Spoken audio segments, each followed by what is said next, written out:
Consider the graph of the cubic function f of x equals x cubed plus 3x squared minus 24x minus 20. Geometrically, we can understand concavity based on the pattern of tangent lines to the curve. Observe that the tangent line to the sequence of points on the graph lie above the graph, and the slope of these tangent lines is decreasing. That is, the slope is positive, decreases as we move along the graph, hits the top where the slope is now 0, then gets more negative. At about x equals -1, the slope of the tangent lines stop decreasing and start increasing.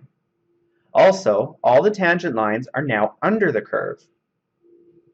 On the first interval of the graph, from -infinity to -1, where all tangent lines are above the graph and the slopes of these lines decrease as we move along the graph, is the interval where the graph is concave down. On the interval from -1 to infinity, the tangent lines are below the graph and the slopes of these lines are increasing. This is the interval where the graph is concave up. At x equals -1, we have the point -1, 6. This point where the slope of the tangent lines changes from decreasing to increasing is called an inflection point. That is, an inflection point is an x value in the domain where the graph changes concavity. Now that we have a geometric understanding of concavity, let's see how the derivative relates to this. The slope of the tangent lines to the curve y equals f of x at each point can be thought of as the first derivative f prime of x. Since the slopes are decreasing, this means the derivative of these slopes is decreasing.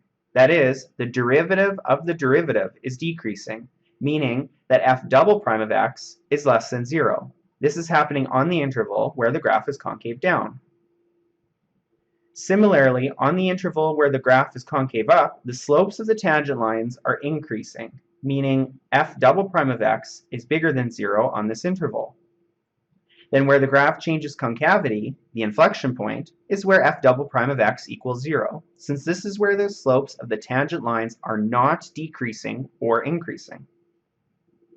So to determine intervals of concavity and inflection points, we find the second derivative. We set it equal to 0 and solve for x.